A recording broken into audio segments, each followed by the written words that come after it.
I'm going to show you how to take your potatoes to another level. So I've got some potatoes here. So the first thing I'm going to do is obviously grade out the potatoes into different sizes. As you can imagine, when you're cooking things, you want to try and cook things of a similar size. So all we're going to do is grade them out, and then I'll just drop them into the water at different stages. So I've got some really small ones, and then I've got some medium-sized looking ones, and then a couple of big boys. 15 to 20, that probably more like 10 to 15, and those maybe a little bit less. So we're going to cook these in a stock, just to get a bit more flavour into it. We're going to use kombu stock. There's so many things you could get from your supermarket to make this with. Chicken stock, you could do veg stock, just to impart a bit more flavour into the potato. One thing I've actually used is quite good. It's like the sachets from like an instant ramen or something like that. Put a bit of salt in there as well. I'll go with my larger potatoes first. Doesn't quite matter if the water's not boiling. Equally for this recipe as well, we want the potatoes to be very, very soft anyway. We're not looking for an al dente potato. So if they are a little bit over, it's going to be absolutely fine. I am going to do some caramelized onions for this recipe. Just a bit of butter in the pan. Onions are going to go into the butter. You can use oil if you want to do these vegan, no problem at all. Just start the onions off on a high heat. As the water starts to have the onions, and we'll just turn it down. So my potatoes are boiling there nicely. Probably another couple of minutes now I'll add the medium ones in. Just going to chop a little bit of garlic as well. And we're just going to put the garlic in with the onions once the onions are started to caramelize and started to soften, we'll add a bit of garlic as well, and then we'll turn the heat right down and cook that all together. It's going to add more and more flavour into those onions. So my medium potatoes are going in.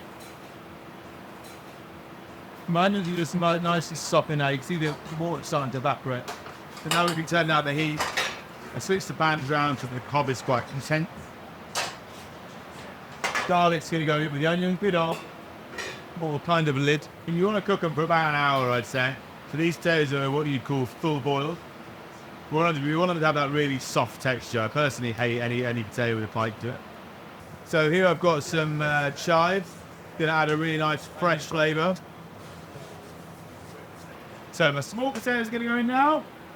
We don't ever pick herbs here at the Fallow. I just believe it's a bit of a waste of time because the stalk is about 50% of the herb. You get so much flavour from the stalks as well. So we just roll it up like a cigar. Obviously they're washed and dried. Roll them up really tightly, as fine as and then just chop them as fine as you can. This will be called a chiffonade.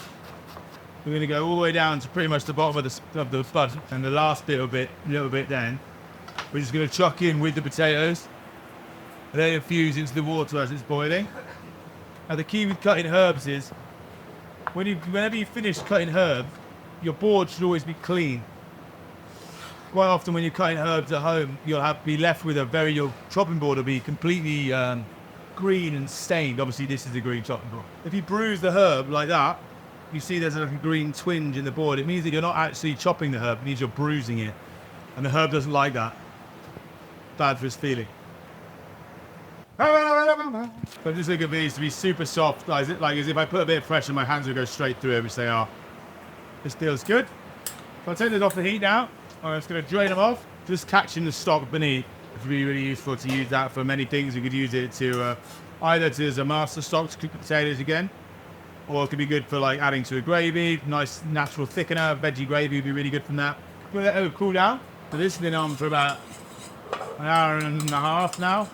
So the next step is I'm just going to crush these potatoes lightly with the palm of my hand. I'm just going to open up all these little ridges so that when I put them in the fryer, all the oil is going to go inside, crisp it up nicely. And we're going to get all these really super crispy edges. The oil will go in here. You don't want to break them up too much so they're like mash, but just enough so the oil can go in.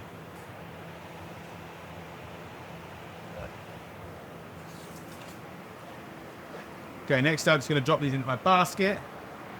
So this oil is set at 170. If you're doing this at home, you could obviously you get a wok on the stove and heat them up into there. You want to, when you drop the potatoes into the oil, you don't want it to go like, you don't want it to be really hot so the oil starts spitting everywhere. You should just drop in and then slowly start to bubble, and then the bubbles will get more intense as it goes along. So drop those in. Now basically with this stage, you just want to fry them for as long as you can. The longer you can leave them, the crispier they're going to be, because we're going to dress them as well. So the dressing is going to soften them up slightly. So you want them to be super crispy when you first put them in. Oh, epic. So my potatoes now getting super crispy. It's about 4.5 minutes, about 170 to 190 there. Depending on how you do it at home. If they're not quite as coloured, you can just leave them in a bit longer. If they end up being 6-7 minutes, it's absolutely no problem. You'll let that drain slightly from there. Put my onions into the bowl. I'm going to add some herbs into that. I've also here, I've just got a very simple salad dressing. You can use salad cream if you're using it at home.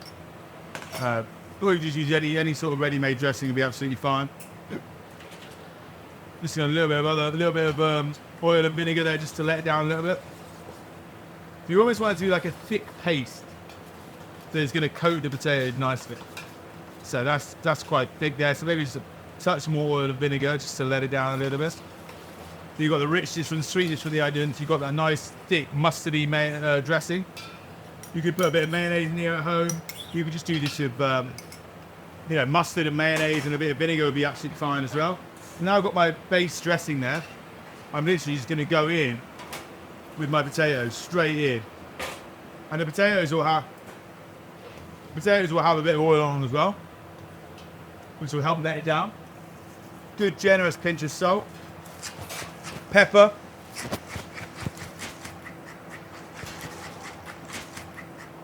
and at this point you can really season them up however you like personally. Make sure you get all the dressing covered and right around. Beautiful.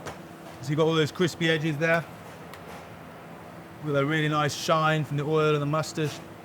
To finish it, I've just got some really nice pickled lemons that we've really thinly sliced, and then we just pickle them with a very high sugar content pickle.